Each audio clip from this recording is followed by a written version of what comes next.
HOD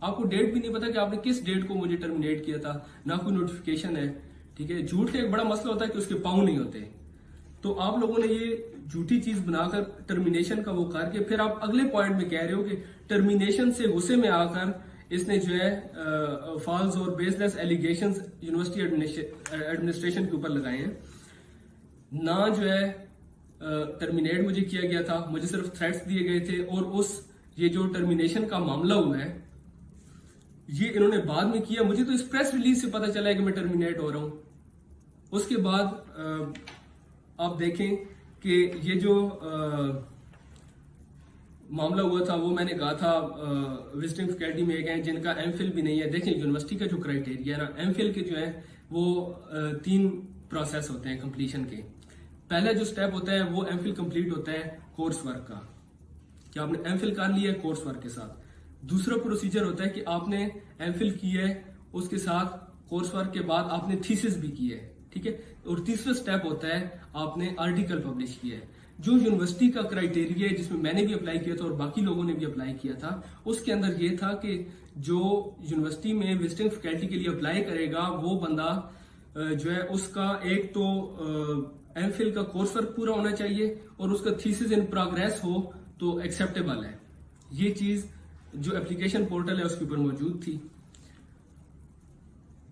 آپ کو جب ڈان نیوز پیپر والوں نے آپ سے پتہ کیا کہ آپ ہمیں بتائیں وہ جو بی ایس کی فیکلٹی ممبر آپ نے رکھی ہوئی ہیں ان کا ایم فل کہاں سے ہے، تو آپ نے کہا کہ یہ جھوٹ بول رہے ہیں، ان کا تو ایم فل ہے.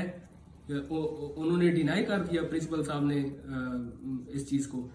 تو اگر ان کا ایم فل ہے یا ان کا کورس ورک ہے تو آپ سامنے لے آئے نا کہ ایم فل کا کورس ورک انہوں نے کہاں سے کیا ہے. آپ بتا دیں کون سی یونیورسٹی سے کیا ہے. اور یہ نیوز میں کوئی ہائرنگ کمیٹی میں تو نہیں تھا نا، 100 سے اوپر وزٹنگ فیکلٹی لوگ آ رہے ہیں، مجھے کوئی خواب تو نہیں آئی کہ کس کے پاس ایم فل ہے کس کے پاس نہیں ہے. تو مجھے یہ کس نے بتایا ہے؟ پرماننٹ فیکلٹی میں سے ہی کسی نے بتایا ہے نا. اچھا، اس کے بعد آتا ہے جی 7th پوائنٹ اسی پریس ریلیز کا. اس میں یہ کہتا ہے کہ mister Zain Alhassan aired false and baseless allegations against the university administration. تو مجھے یہ بتائیں کہ جب میں نے یہ ایلیگیشنز اور یہ چیزیں لگائی تھیں تو اس کے بعد کون سی انکوائری بیٹھی ہے یا کس نے اس معاملے کی انویسٹیگیشن کی ہے کہ جس کے بعد یہ چیز ثابت ہوئی ہے کہ میں نے جو چیزیں کہی تھی وہ بیس لیس ہیں. نہ کوئی انویسٹیگیشن آپ نے کیا ہے، نہ آپ نے اس معاملے کو آگے کسی اتھارٹی نے نوٹس میں لیا ہے.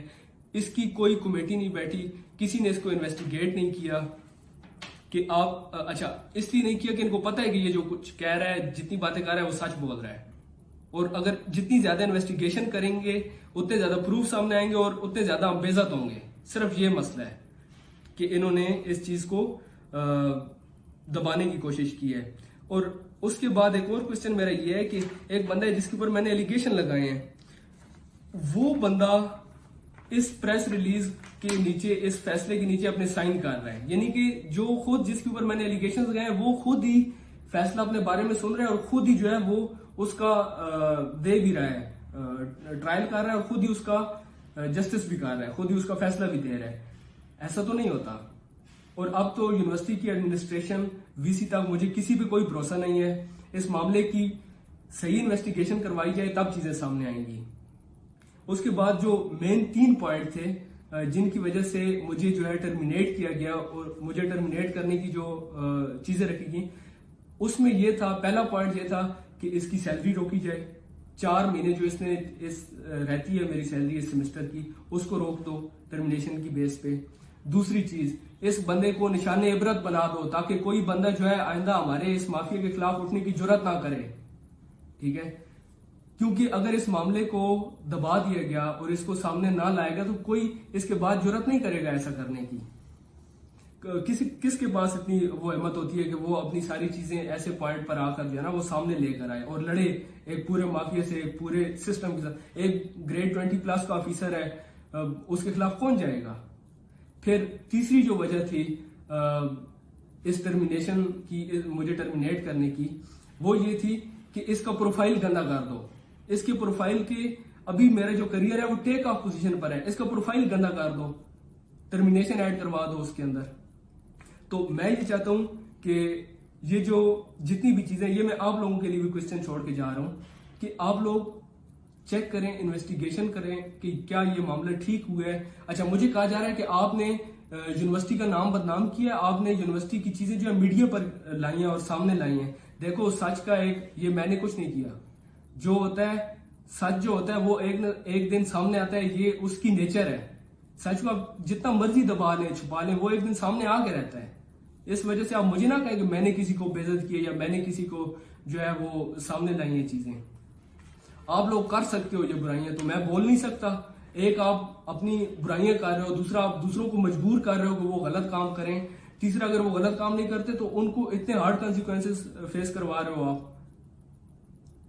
یہ ساری چیزیں میں ابھی آپ لوگوں کے لیے بھی یہ سوال چھوڑ کے جا رہا ہوں کہ کیا یہ جو کچھ ہوا ہے وہ ہونا چاہیے تھا؟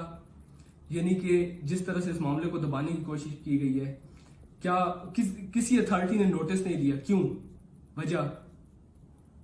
اچھا یہ کہہ رہے ہیں کہ اس نے بیس لیس ایلیگیشنز لگائے تھے تو ہم نے اس کو ٹرمینیٹ کر دیا تھا. تو آپ اتنے اچھے ہو کہ اگر کوئی بیس لیس ایلیگیشنز آپ کے اوپر لگائے گا تو آپ اسے چھوڑ دو گے. ایک بہانہ بنا کر جسے آپ ٹرمینیٹ کر رہے ہو، تو اگر میں چیزیں سچ نہ کہہ رہا ہوتا تو آپ مجھے چھوڑتے؟ مجھے ان چیزوں کے جواب چاہیے. میں نے پچھلی ویڈیو میں بھی سوال رکھے تھے، اس میں بھی میں یہ سارے سوالات چھوڑ کر آپ کے لیے جا رہا ہوں. مجھے ان چیزوں کا آنسر چاہیے.